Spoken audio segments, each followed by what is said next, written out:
Hello, AD. Welcome to my home. Come on in. Bienvenue dans Selfa le Growth Mindset.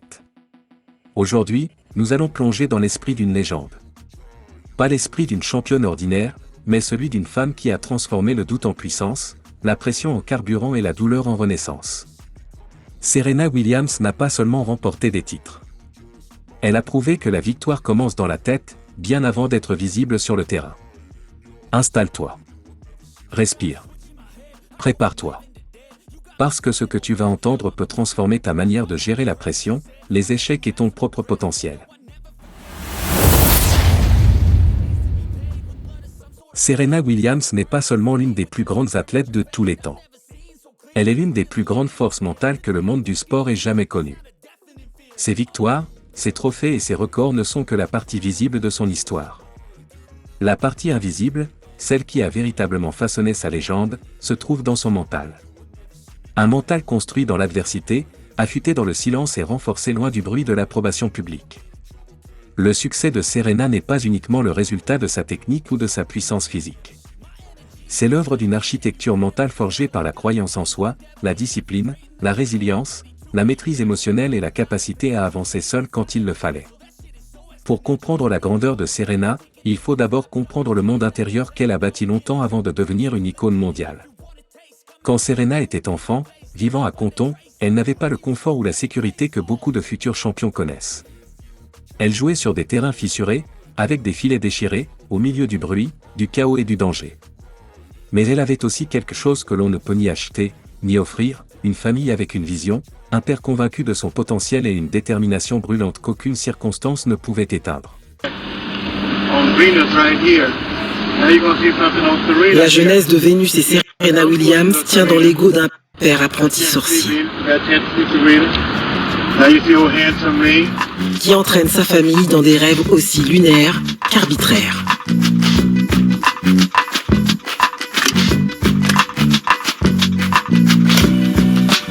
I didn't know anything about tennis.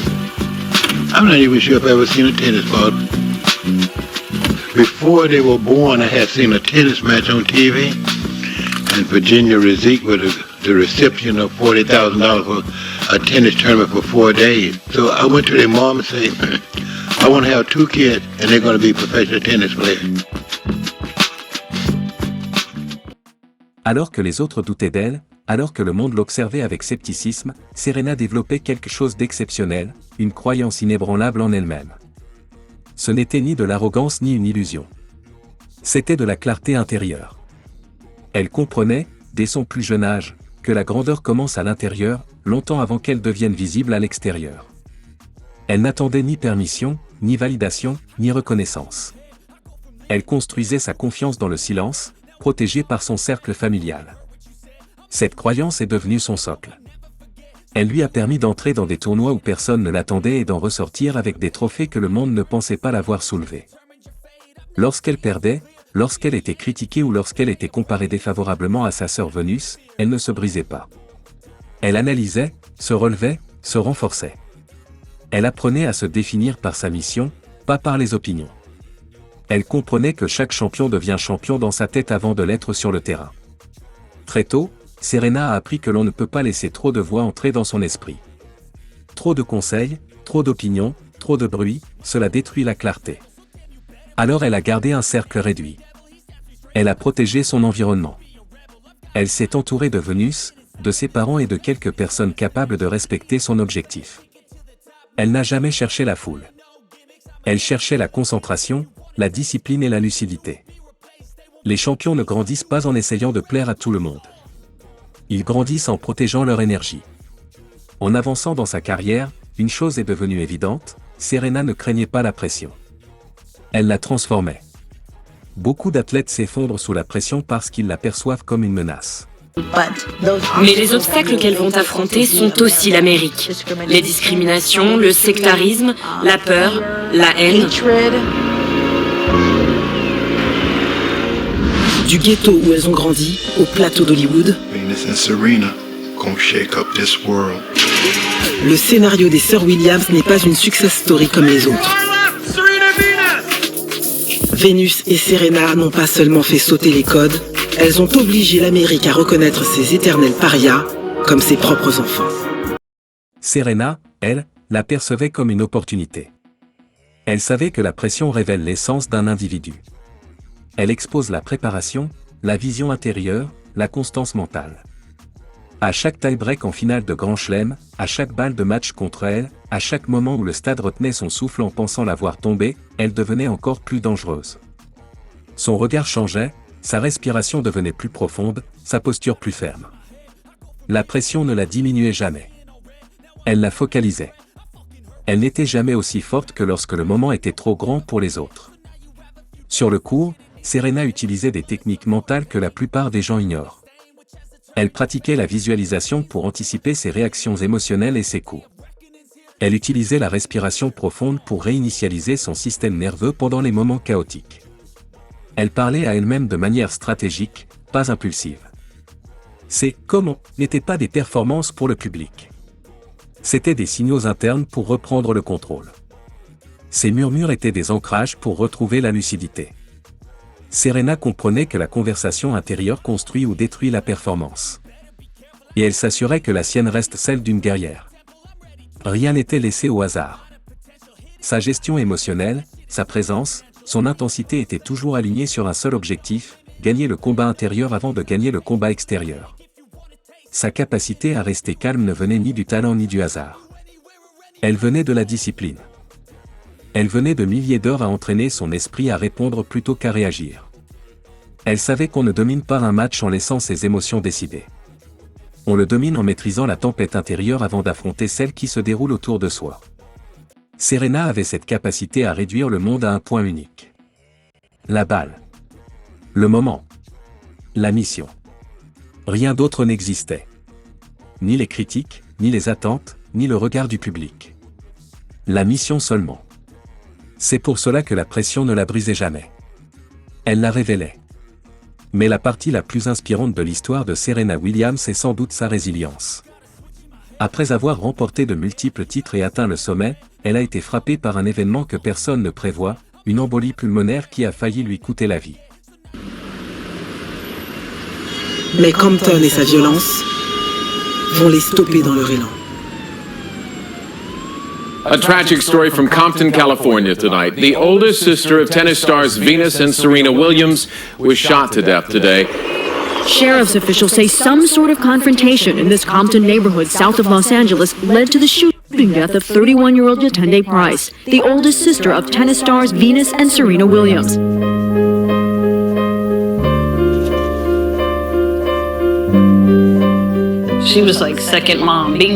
Elle était comme une seconde mère. C'était leur sœur aînée et elle s'occupait beaucoup de ses petites sœurs, de leurs cheveux, ce genre de choses. C'était un peu comme si quelqu'un leur prenait leur deuxième maman. Toute la famille a été abasourdie. Il leur a fallu beaucoup de temps pour s'en remettre. Le duo est fragilisé. Le tennis n'est plus la priorité. Les carrières s'étiolent. Le père Williams n'a pas préparé ses filles à une telle épreuve, ni aux suivantes. Une maladie chronique pour Vénus. What symptoms were you experiencing? Well, for many years, I always felt like no matter how much I trained, I never had stamina. And so I would go to the doctor and say, I don't feel like I can get in shape. And so when you only have that symptom, you know, it's tough to find something. And then about 4 years ago, I felt like I wasn't getting enough air. Une blessure qui dégénère en embolie pulmonaire pour Serena. Thank God I was able to go in and they checked me into the emergency room and I just remember they had a lot of monitors monitor my heart because it was working too hard. They told me that I could have died and I came in that day. Elle avait du mal à marcher, à respirer, à se tenir debout. Elle a vu son corps la trahir alors que toute sa vie reposait sur sa capacité physique. Beaucoup auraient abandonné. Beaucoup auraient annoncé leur retraite, en estimant qu'ils avaient déjà tout prouvé. Pas Serena. Elle a refusé de laisser cet épisode définir la suite de sa vie. Mais pour revenir, elle devait reconstruire plus que son corps. Elle devait reconstruire sa confiance. Elle devait accepter la peur, la frustration, l'incertitude. Elle devait apprendre à ne pas se juger trop tôt, à ne pas comparer son présent à son passé, à ne pas confondre lenteur et faiblesse. Ce genre de renaissance ne se fait pas sous les projecteurs. Il se fait dans la solitude. Serena a traversé cette solitude. Elle a affronté ses doutes sans témoin. Elle a progressé sans applaudissements. Elle a dû se rappeler, seule, qui elle était. C'est cette solitude qui a ravivé sa force. C'est dans ces moments silencieux qu'elle a retrouvé sa mission. Et quand elle est revenue pour gagner. Des titres supplémentaires après sa maladie, un retour au sommet, une nouvelle démonstration de force mentale qui a inspiré des millions de personnes. Elle a prouvé que les revers ne sont pas des fins. Ce sont des renaissances. Tout au long de sa carrière, Serena a également maîtrisé l'art du dialogue intérieur. Elle ne cherchait pas à paraître parfaite. Elle ne refoulait pas ses émotions. Elle les utilisait. Son intensité, parfois explosive, n'était jamais un débordement incontrôlé. C'était une stratégie. Elle savait que l'émotion est une énergie, et que l'énergie, lorsqu'elle est dirigée, devient une arme. Sa capacité à se réguler, à se calmer, à se motiver elle-même en plein match faisait partie de son ADN mental. Elle ne laissait rien au hasard. Même son équipe a été choisie avec soin. Pas pour la flatter, mais pour la challenger. Pas pour l'accompagner dans le confort, mais pour la pousser dans l'excellence. Serena n'avait pas besoin d'un grand entourage. Elle avait besoin d'un entourage qui respectait son travail, sa discipline, son mental. Elle savait que les bonnes personnes sont celles qui renforcent ton esprit, pas celles qui le distraient. L'héritage de Serena Williams dépasse largement le tennis. Ce qu'elle laisse au monde, ce sont des principes mentaux qui transcendent le sport. Elle a montré ce que signifie croire en soi-même quand personne ne croit encore en vous. Elle a montré ce que signifie accueillir la pression au lieu de la fuir. Elle a montré ce que signifie se relever quand la vie vous met à genoux. Elle a montré ce que signifie diriger ses émotions au lieu de s'y soumettre. Elle a montré ce que signifie avancer seul si c'est le prix de la concentration. Elle a montré ce que signifie protéger son énergie et ne jamais permettre à quelqu'un de réduire sa vision. L'hostilité atteint son point d'orgue dans le désert californien. À Indian Wells, bastion républicain prospère, l'Amérique raciste fait vivre aux Williams, au tennis et au sport, un épisode d'une rare violence. Welcome to viewers from British Eurosport. It's an amazing sound here. A crescendo of boos for Serena Williams. And there's Father Richard coming down. It's quite amazing. Joe Jury alongside me, Simon Reed. There's Venus. And the crowd, an American crowd, booing an American family. Le public est furieux. Vénus et Richard disent avoir entendu des insultes racistes. And you have to say that it does smack of a little bit of racism. Wow, I'm just speechless. La raison de la colère ? La demi-finale programmée la veille entre Vénus et Serena. Il y avait une grosse attente autour de la demi-finale entre Vénus et Serena. Mais juste avant la rencontre, Vénus déclare forfait à cause d'une blessure. La rumeur s'empare du stade. Richard aurait arrangé ce forfait pour éviter le match entre ses filles. La finale vire au cauchemar pour la cadette, jetée dans le brasier d'une arène attisée par les ondits.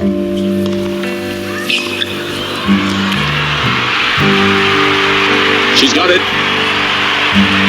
And look at the reaction.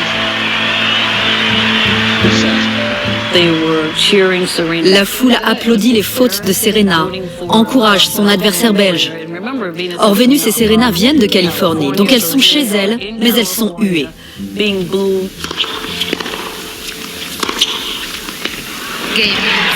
Top stuff, well played.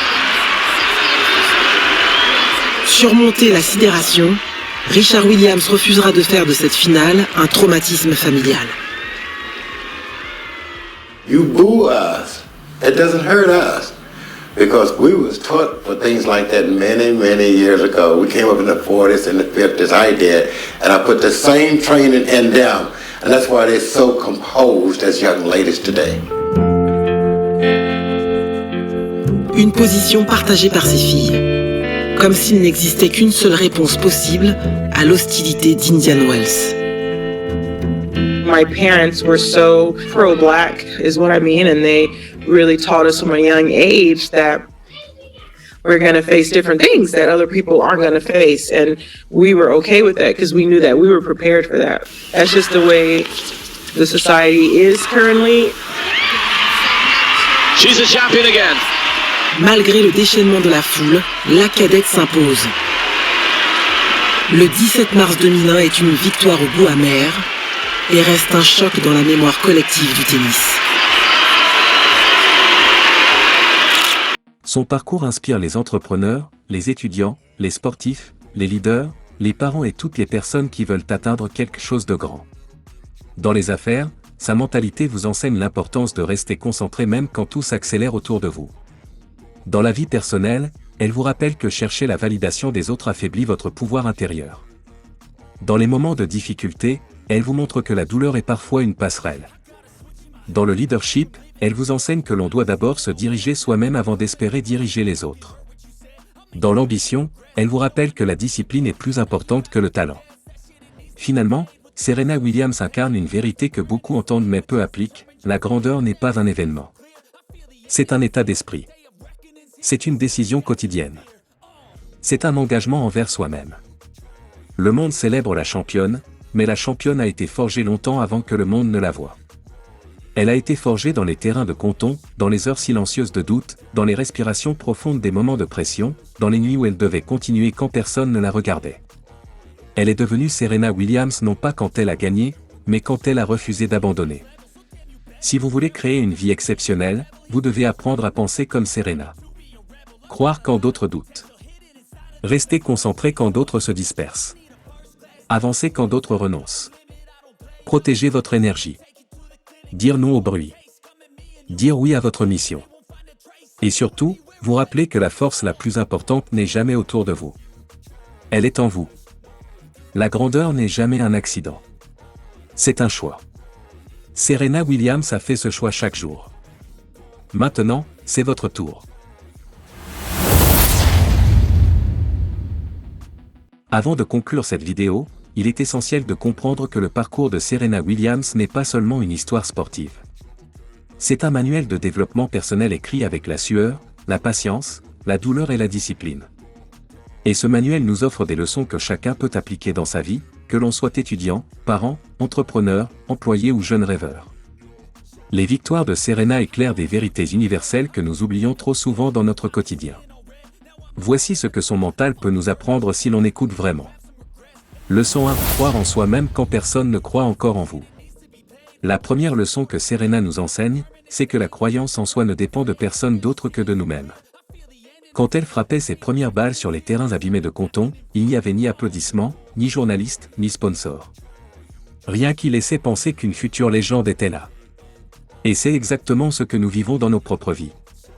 Quand tu commences un projet, personne ne voit ce que tu vois. Quand tu annonces un rêve, certains sourient, d'autres doutent, d'autres te découragent. C'est normal. Les gens réagissent à ce qui existe déjà, rarement à ce qui n'est pas encore né. Serena a grandi avec une vision avant d'avoir un titre. À chaque fois que tu veux changer ta vie, tu vivras la même chose. Tu devras croire avant de voir. Une personne veut retourner à l'école mais on lui dit qu'il est trop tard. Une autre veut lancer une activité mais son entourage lui rappelle ses échecs passés. Quelqu'un veut perdre du poids mais on lui répète qu'il n'a jamais tenu un régime.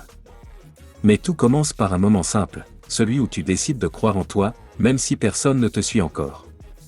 Serena n'a pas attendu qu'on la célèbre pour avancer. Elle a avancé, puis le monde a célébré. Leçon 2. La pression n'est pas ton ennemi, elle est ton entraînement. Serena a toujours brillé au cœur de la pression. Balle de match contre elle, public bruyant, attentes énormes, critiques en ligne, rien de tout cela ne l'a paralysée. Au contraire, elle transformait ces moments en concentration pure. Dans la vie de tous les jours, nous fuyons la pression. On déteste l'idée d'être observé. On panique quand les responsabilités augmentent. On a peur d'échouer devant les autres. Pourtant, c'est là que notre croissance se trouve. Pense à une situation quotidienne. Tu dois faire une présentation au travail. Tu sens ton cœur battre plus vite, tes mains trembler, tu veux tout annuler. Mais ce moment n'est pas un piège. C'est ton cours central. C'est ton tie-break. C'est ton opportunité de prouver à toi-même que tu peux le faire. Ou encore, imagine un étudiant avant un examen important, une mère avant un entretien pour un emploi, un jeune entrepreneur avant de pitcher son projet. Ce sont des moments où la pression te teste. Si tu apprends à respirer, à te recentrer, à ne pas fuir, tu découvres que la pression n'est pas là pour te briser. Elle est là pour te révéler. C'est ce que Serena a compris, et c'est ce que chacun peut pratiquer. Leçon 3, les revers ne sont pas la fin, mais une renaissance déguisée. Serena a connu l'un des plus grands défis qu'une athlète puisse vivre, une embolie pulmonaire qui a failli lui coûter la vie. Elle aurait pu abandonner, se retirer, disparaître du paysage. Mais elle a choisi de revenir. Et ce retour n'a pas été un miracle. C'était une décision. Cette leçon résonne profondément dans nos vies. Beaucoup de gens prennent un revers comme une condamnation. Une rupture amoureuse, une faillite, un licenciement, une mauvaise note, un projet qui s'effondre. On croit que tout est terminé. Mais ce n'est jamais terminé tant que tu n'as pas décidé que ça l'était. Dans la vie quotidienne, un revers peut devenir ton carburant. Un entrepreneur qui échoue comprend ce qu'il doit améliorer. Une personne qui tombe en dépression découvre des parts d'elle-même qu'elle n'avait jamais explorées. Quelqu'un qui perd un emploi redécouvre ses valeurs, ses compétences, ses désirs profonds. Serena a transformé sa douleur en renaissance. Elle nous rappelle que ce que nous appelons « fin » n'est souvent qu'un début invisible. Reprendre n'est pas facile. Repartir seul n'est pas confortable. Mais repartir avec un mental plus fort, ça change toute la trajectoire.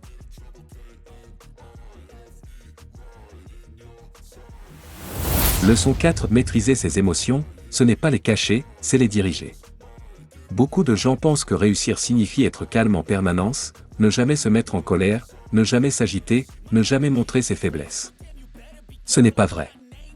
Serena n'a jamais caché ses émotions. Elle les a utilisées.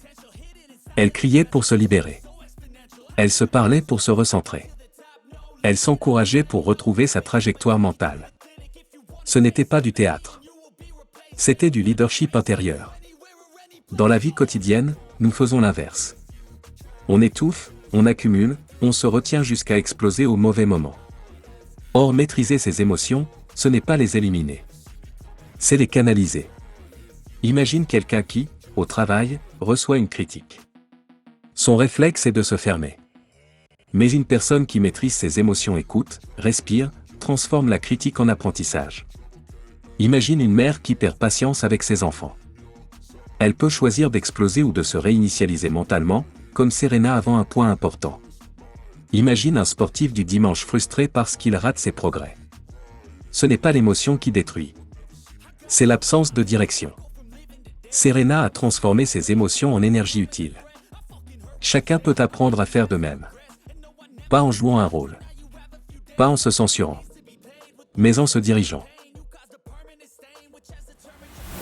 Leçon 5, la discipline intérieure vaut plus que le talent. Serena n'a jamais été définie uniquement par son talent. Ce qui l'a rendue intouchable, c'est sa discipline intérieure. Sa capacité à s'entraîner quand personne ne regardait.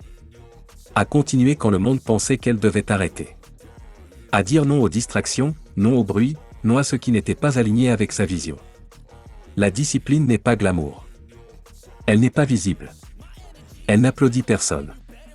Et pourtant, c'est elle qui construit tout. Dans la vie quotidienne, tu peux voir cette réalité partout. Quelqu'un veut perdre du poids. Le talent ne sert à rien. La discipline fait tout.